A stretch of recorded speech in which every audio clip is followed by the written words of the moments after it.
تو آج ہم سید علی شاہ گیلانی کی خود نوشت وولر کنارے کا ایک تفصیلی جائزہ لے رہے ہیں۔ یہ 3 جلدوں پر پھیلی ہوئی کتاب ہے۔ جی ہاں، کافی ضخیم ہے۔ اور یہ بنیادی طور پر ان کی زندگی، ان کے نظریات اور ان کی جو سیاسی جدوجہد رہی اس کا ایک ذاتی بیان ہے۔ زیادہ تر تو یہ قید کے دوران لکھی گئی۔ اس میں ان کی یادداشتیں بھی ہیں، سیاسی تجزیے بھی، اور تاریخی واقعات کا ان کا اپنا زاویہ نظر۔ بالکل۔ تو آج ہماری کوشش یہ ہوگی کہ اس مواد سے جو اہم ترین نکات ہیں، جو انسائٹس ہیں، وہ نکالی جائیں۔ چلیں ذرا گہرائی میں جاتے ہیں۔ جی ضرور۔ پہلی جلد جو ہے وہ ہمیں ان کی بالکل ابتدائی زندگی میں لے جاتی ہے۔ غربت کا ذکر ہے، تعلیم کے لیے جو جدوجہد تھی۔ یہ بات تو واقعی کیا کہیں حیران کن ہے کہ روزانہ 18 کلومیٹر پیدل اسکول جانا۔ اس زمانے میں بالکل۔ پھر لاہور میں بھی کچھ وقت گزارا تعلیم کے لیے۔ لگتا ہے جیسے یہ جو شروع کی مشکلات تھی نا، انہوں نے ہی ان کی شخصیت میں وہ سختی پیدا کی۔ بالکل، اور یہیں سے ان کی جو نظریاتی بنیادیں ہیں وہ بھی سمجھ میں آتی ہیں۔ 2 نام بہت اہم ہیں، مولانا مودودی یعنی جماعت اسلامی کے بانی، اور مولانا محمد سعید مسعودی صاحب۔ جی، ان کا اثر بہت گہرا نظر آتا ہے۔ 1953 میں وہ جماعت اسلامی میں شامل ہوئے، پھر 62 میں پہلی بار گرفتاری ہوئی۔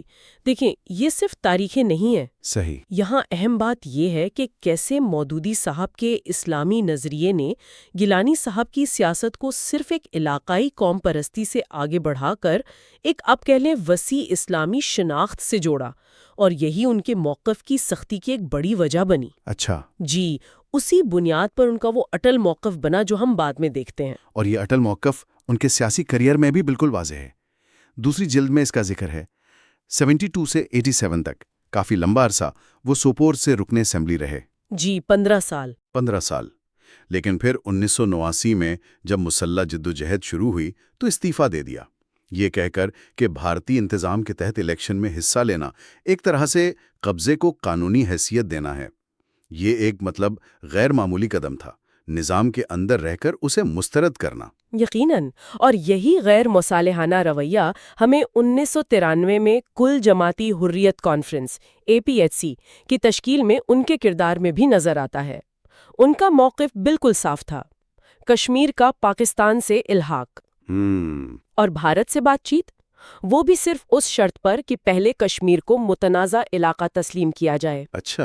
اسی نقطے پر ان کے اختلافات جو اعتدال پسند رہنما تھے جیسے عبدالغنی لون صاحب، ان سے بالکل کھل کر سامنے آئے، اور اس سے ہمیں علیحدگی پسند کیمپ کے اندر جو نظریاتی اور حکمت عملی کے فرق تھے اس کی ایک جھلک ملتی ہے۔ جی ہاں۔ اگر ہم اسے 90 کی دہائی کی جو عسکریت پسندی تھی اس کے پس منظر میں دیکھیں تو یہ تقسیم اور بھی زیادہ نمایاں ہو جاتی ہے۔ پھر آتی ہے تیسری جلد جو 1995 سے 2014 تک کے دور کا احاطہ کرتی ہے، اسی تسلسل کو آگے بڑھاتی ہے۔ 2004 میں انہوں نے اپنی الگ جماعت بنائی، تحریک حریت۔ جی۔ پھر 2008 کا وہ امرناتھ زمین والا تنازع، 2010 کے عوامی احتجاج، ان میں ان کا مرکزی کردار رہا۔ یہ سب ان کے بڑھتے ہوئے اثر کو دکھاتا ہے۔ بالکل۔ اور یہ بات بھی دلچسپ ہے کہ وہ آزاد کشمیر کے تصور کو نہیں مانتے تھے، وہ صرف پاکستان سے الحاق کی بات کرتے تھے۔ جی، اس کی بنیاد وہ اسلامی امہ کا اتحاد بتاتے تھے۔ کتاب کیونکہ 2014 تک ہے تو ہمیں آرٹیکل 370 کے خاتمے سے پہلے کا جو سیاسی منظرنامہ تھا اس پر ان کے خیالات ملتے ہیں۔ صحیح۔ تو اگر پوری کتاب کو دیکھیں، چند کلیدی موضوعات ہیں جو بار بار سامنے آتے ہیں۔ پہلا تو وہی اسلامی نظریہ جو مولانا مودودی سے متاثر تھا۔ جی۔ دوسرا حق خدارادیت پر غیر متزلزل اصرار، یعنی اقوام متحدہ کی قراردادوں کے تحت رائے شماری اور مذاکرات کے لیے وہ سخت شرائط۔ اور تیسرا پہلو ان کی ذاتی قربانیوں کا ہے، لمبی قید، نظر بندی، صحت کے شدید مسائل جنہیں وہ خود آزمائش کہتے تھے۔ یہاں یہ سوال اہم ہو جاتا ہے کہ اس طرح کا جو غیر لچکدار موقف ہوتا ہے، چاہے نظریاتی طور پر وہ کتنا ہی مضبوط کیوں نہ ہو، اس کے طویل مدتی اثرات کیا ہوتے ہیں سیاسی عمل پر، تنازع کے حل پر۔ بالکل، اور کتاب پر تنقیدی نظر بھی ڈالی جاتی ہے۔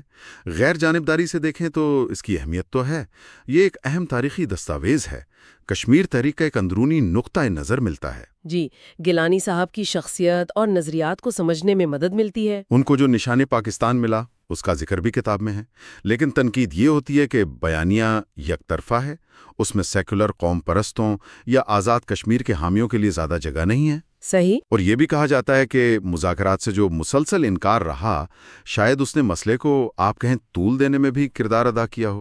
جی، یہ ایک نقطۂ نظر ہے۔ یہ کتاب ہمیں بہرحال ایک ایسے رہنما کی سوچ کے اندر جھانکنے کا موقع ضرور دیتی ہے جس نے کئی دہائیوں تک کشمیر کی سیاست پر گہرے اثرات مرتب کیے ہیں۔ تو خلاصہ یہ ہوا کہ وولر کنارے کشمیر تنازع کے ایک بہت ہی اہم اگرچہ متنازعہ کردار کی زندگی اور نظریات کا ایک تفصیلی ذاتی بیان ہے۔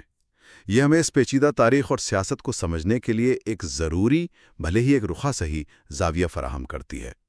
اور آخر میں ایک سوال جو سوچنے پر مجبور کرتا ہے۔